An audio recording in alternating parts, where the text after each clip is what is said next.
갈까요? 네, 네. 자, 그러면은 이 페이지가 여러분들 정말 정말 중요한 페이지예요. 이 장표가. 그래서 왜 그러냐면 여러분들이 글을 쓸 때 끊임없이 저한테 질문을 주는 부분들이고 혼자 끙끙끙끙 앓는 부분들 중에 하나거든요, 이게. 왜 그러냐면 오른쪽에 누락 방지 체크리스트라고 되어 있는 이게 사실은 여러분들한테 너무 필요한 부분이에요. 그래서 이 부분들을 제가 좀 꼼꼼하게 여러분들한테 말씀드릴 거예요. 자, 그러려면 일단 왼쪽에 있는 거 먼저 볼게요. 자, 우리가 블로그에 글을 쓸 때 제일 상단에 타이틀 이미지라는 거를 넣을 수도 있고, 뭐 넣지 않을 수도 있지만 타이틀 이미지를 이렇게 넣을 수가 있어요. 근데 넣으면 좀 더 이렇게 고급져 보이고 전문적으로 보이고 이 전체적인 이 포스팅 해놓은 것들이 완성도가 올라가 보여요. 그래서 조금 이제 타이틀 이미지 같은 것들은 이렇게 넣어주면 좋아요. 자, 그 다음에 이미지는 그렇고, 그 다음에 이제 제목에 대한 부분인데, 여러분들 제목이 블로그 포스팅에 거의 절반 이상을 할 정도로 매우 매우 중요해요, 제목은. 내용이 예를 들면 ABC인데 제목을 EFG라고 쓰면 이 블로그는 전혀 퀄리티가 매우 낮은 글이 되는 거잖아요. 그죠? 내가 제목을 ABC라고 썼는데 글 내용도 ABC라고 쓰면 이게 제목과 실제 내용이 매칭이 딱 되기 때문에 정확한 정보를 가지고 있는 글이 되잖아요. 근데 어, 옛날에는 이런 적이 있었대요. 그 상위 노출을 시킬 수 있는 어떤 글들이 있는데 상위 노출을 이렇게 시키고 나서 노출이 딱 되면 성인용 막 그런 글로 내용을 다 바꿔치기 했대요. 그러면은 성인용 뭐 그런 것 때문에 이제 매출이 많이 생기잖아요. 그러면서 내용을 바꿔치기 하거나 제목을 바꿔치기 하거나. 그래서 이 실제 제목과 내용이 달라지는. 근데 상위 노출은 돼 있는. 근데 사실 네이버를 속인 거죠. 순간적으로. 그런 경우들도 워낙 많았어가지고 그런 것들에 대한 네이버가 되게 신경을 많이 쓰거든요. 그래서 제목과 내용이 일치하냐, 일치하지 않냐. 이런 부분들은 내 블로그의 글의 퀄리티를 되게 좌지우지할 정도로 매우 중요해요. 그래서 그러면은 이 제목들은 몇 글자 정도가 적당한지 제가 말씀드리면 한 25자, 25자 정도가 적당해요. 이왜 25자냐면 뭐 5자면 안 돼요? 뭐 10자면 안 돼요? 뭐 이럴 수는 있는데 여러분들 가만히 생각해 보세요. 예를 들면 그 글자, 10글자 안에 메인 키워드, 소위 사람들이 검색하고자 하는 메인 키워드가 몇 글자나 들어갈 것 같아요? 몇 글자 못 들어가거든요. 10글자에 내가 뭐 예를 들면 조문하는 방법, 뭐 어, 조문하는 방법에 대해서 여러분들 알고 계신가요? 뭐 어쩌고저쩌고 블라블라 이렇게 한다고 했을 때 조문하는 방법 하면 글자 수가 짧은데 예를 들면 뭐 장례식 절차와 뭐 조문하는 방법 뭐 예를 들면 그렇게 해서 좀 여러 개를 쓰면 그러면은 장례식 조문 뭐 이렇게 하면서 글씨가 이제 합쳐지잖아요. 그러면서 되게 많은 사람들이 검색하는 스타일이 다 다르거든요. 그래서 조문이라고 할 수 있고 문상이라도 할 수 있고 또 여러 가지 단어들이 다 다르잖아요. 조금씩. 근데 그런 단어들을 충분히 제목에 포함하느냐 안 하느냐에 따라서 이 검색도 그만큼 많이 되냐 안 되냐 판결이 나요. 그래서 너무너무 제목이 길면 문제겠지만 적당히 한 25자 안에 메인 키워드와 연관 키워드를 섞어서 쓰면 노출에 상당히 좋은 영향을 끼치거든요. 그래서 제목이 짧으면 또 안 좋은 부분들이 하나 뭐가 있냐면은 예를 들면 나도 조문하는 법 이렇게 했었는데 누군가도 조문하는 법 쓸 수 있고 조문하는 법 이렇게 쓰는 사람 정말 많을 수 있잖아요. 그러면은 제목 자체만 놓고 보더라도 그냥 유사 문서라고 인식이 될 수 있는 거죠. 유사 키워드. 똑같잖아요, 그게. 근데 좀 길게 쓰면 제목이 서로 같이 똑같아질 일은 없거든요. 그래서 너무 짧으면 누락이 올 수도 있어요, 제목이. 그 정도로 제가 아까 50% 이상이라고 한 가장 큰 이유는 검색에 있을 때도 상당히 영향력을 끼치고 또 너무 짧으면 누락도 올 수 있고 하기 때문에 글 내용에 상관없이. 그래서 제목이 너무 중요하다라고 말씀드리는 거예요. 자, 제목은 일단 수업하면서 계속 이 제목들에 대한 것들은 계속 나중에 얘기할 거기 때문에 이 정도로 하고 넘어가고요. 그 제목의 제일 왼쪽에, 우리가 제일 왼쪽에 메인 키워드가 들어가야 돼요. 그리고 중간에 뭐 들어갈 수도 있지만 그나마 제일 왼쪽에 들어가는 게 제일 좋아요. 제일 왼쪽에. 그래야지 그 네이버 머신이 체크를 하면서 가장 빨리 캐치를 하거든요. 그래서 메인 키워드는 그냥 무조건 왼쪽이다. 제일 처음 시작하는 부분에 메인 키워드를 넣는다. 그리고 내가 글을 쓸 때 이게 사람들이 잘 검색할 단어인가 아닌가를 몇 번은 한번 내가 한번 생각해보고 쓰셔야 돼요. 어려운 단어 쓸 필요도 없고 좀 쉬운 단어. 어려운 단어 검색 안 하잖아요, 사람들이. 그래서 괜히 이제 뭐 고급지게 뭐 글을 쓴다고 제목을 어렵게 막 하실 수도 있지만 그렇게 하는 검색이 안 돼요.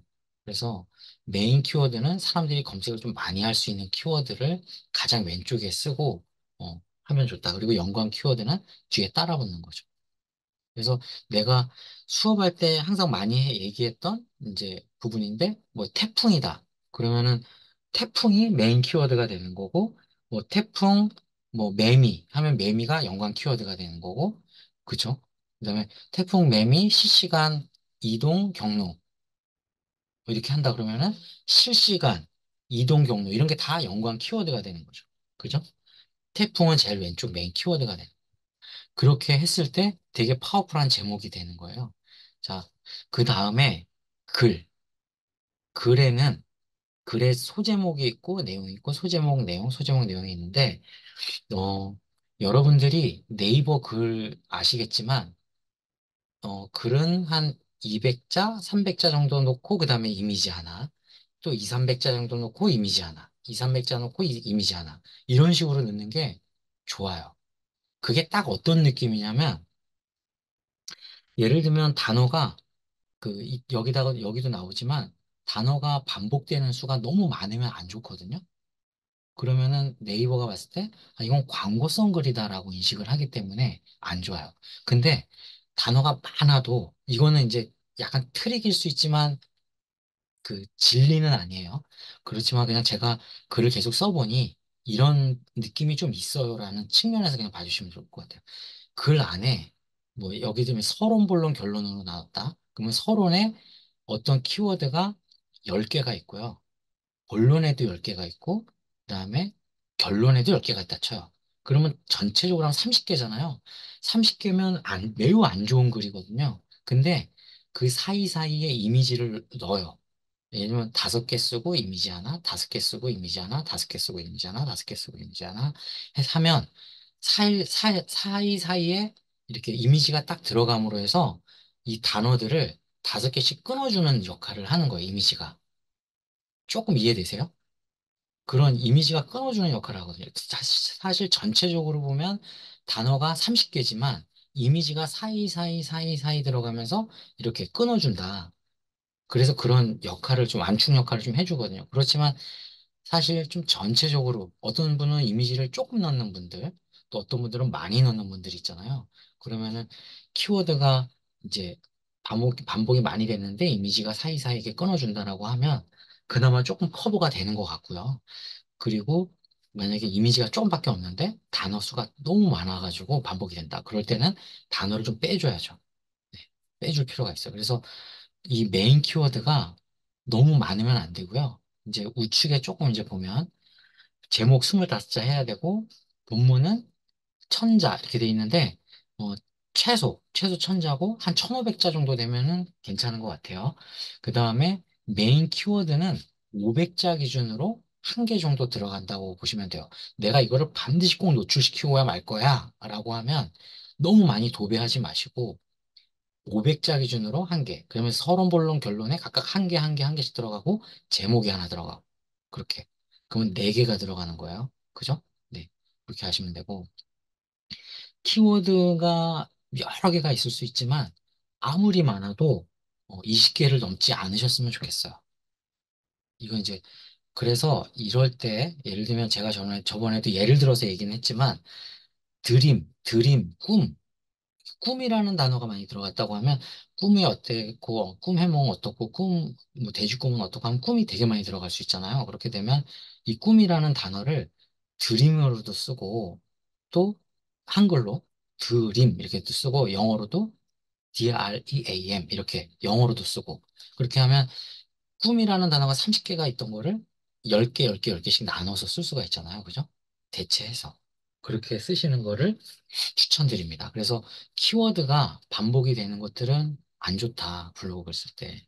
그다음에 이제 금치어에 대한 부분들 말씀드리는데 금치어는 진짜 이거는 그 블로그 올인원에 가면 진짜 보수적으로 금치어를 체크를 해주거든요. 그러면 야 어떻게 이게 금치어지? 할 정도로 하시 뭐뭐 하시고요 할 때 하시 이런 것들도 다 금치어예요. 그래서 이게 왜 금치어인지 잘 모르겠지만 그런 단어들이 되게 많거든요. 그래서 금치어에 대한 부분들은 올인원으로 꼭 확인을 하시고 전체적으로 글이 조금밖에 안 돼. 예를 들면 한 500자, 아니 500자 쓰면 안 되지만 뭐 500자 정도 안에 금치어가 많이 들어가 있는 거랑 한 2000자 정도의 금치어가 이렇게 흩어져 있는 거로 봤을 때 금치어 분포도가 이렇게 좀 널널하게 있다. 그러면은 큰 문제는 안 되는데 이 글 양 자체가 얼마 안 되는데 금치어가 빼곡하게 들어있다 그러면은 누락이 잘 올 수가 있거든요. 그래서 금치어는 될 수 있으면은 잠깐만요. 금치어 목소리 들리세요? 네, 네. 제가 발로 쳐가지고 마이크를. 금치어는 될 수 있으면 꼭 블로그 올인원으로 검사를 하고 하시는 게 좋아요. 자, 유사 문서는 남들이 써놓은 글을 가져다가 붙여넣기 하면 유사 문서에 100% 걸려서 누락이 와요. 글 퀄리티가 매우 안 좋아지는 거죠. 그래서 유사 문서 매우 조심히 하셔야 되고, 유사 이미지 같은 경우는 사실 그 네이버 엔진이 유사 이미지 체크를 되게 꼼꼼하게 하는가 봐요. 그래서 그 플러긴 같은 거 설치해가지고 이렇게 유사 이미지 체크를 하면 웬만하면 유사 이미지를 막 뜨는 거예요. 근데 너무 이제 그거에 연연해 하지 마시고 기본적으로 우리가 조금 그냥 해줄 수 있는 거, 우리 수준에서 할 수 있는 건 뭐냐면 남들이 그려놓은 이미지를 가져오더라도 거기에다 액자를 좀 그려주고 그 다음에 워터마크 같은 거 좀 나만의 워터마크를 좀 넣어서 그래서 좀 피해 가보자. 그런 부분들로 좀 하시면 좋아요. 그 다음에 네이버에 그 블로그 포스팅 이렇게 검색을 이렇게 하면은 이미지가 6장 이렇게 그 표현이 되는 걸 알 수가 있는데 한번 샘플로 볼게요, 우리가. 자, 네이버에 우리가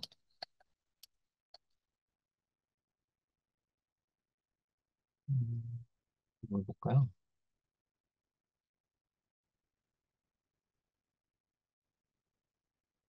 스플랫?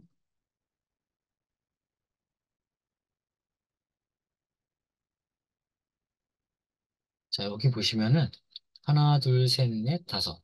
이게 이미지가 이렇게 여러 장 있는 게 있고 한 장씩 이렇게 나와 있는 게 있잖아요. 여기도 하나, 둘, 셋, 넷, 다섯 개.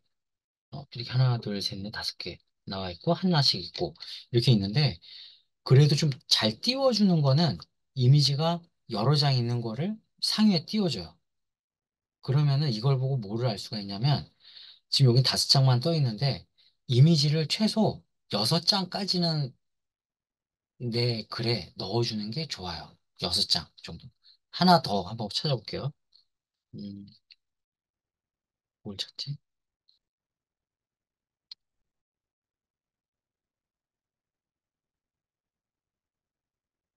여기는 이제 상품 광고고,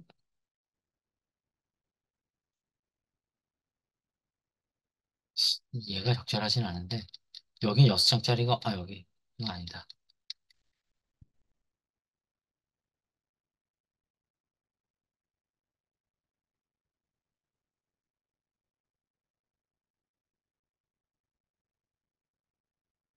여기도 보면 그 벚꽃 축제 할 때 이렇게 상단에 띄워준 거는 하나, 둘, 셋, 넷, 5개 있는 거, 하나짜리 있는 거 이렇게 돼 있거든요. 여기도 하나, 둘, 셋, 넷, 5개. 그래서 음, 이게 조금 바뀌었나 봐요. 원래 6장이 상단에 떴는데 5장으로 바뀌었네요. 그래서 5장, 6장 정도. 네. 타이틀 이미지 넣는 방법 좀 알려주세요. 네, 타이틀 이미지 넣는 방법은 제가 좀 이따 알려드릴게요. 자, 그래서 여러분들 여기 제가 이미지 수는 다 6장에서 15장 정도 넣어라 한 게 그 얘기고요. 동영상은 30초 이상 넣어라. 그 다음에 PC 모바일 가독성 확인해라. 이런 부분들이 중요해요. 그래서 포스팅 발행하기 전에 이렇게 체크하고 발행한 사람과 안 한 사람이 어떤 차이냐면 정말 정말 내가 사진 찍고 애쓰고 글을 한 3시간, 4시간 썼는데 누락이 오면 블로그 하기가 싫어져요. 근데 이렇게 좀 수고스럽더라도 이렇게 한번 체크하고 발행을 하면은 누락이 안 올 확률이 높거든요. 저도 그런 경우 많이 당했는데 이런 것들 좀 체크를 하고 하시면 정신 건강에 좀 좋을 것 같아요. 네, 아셨죠?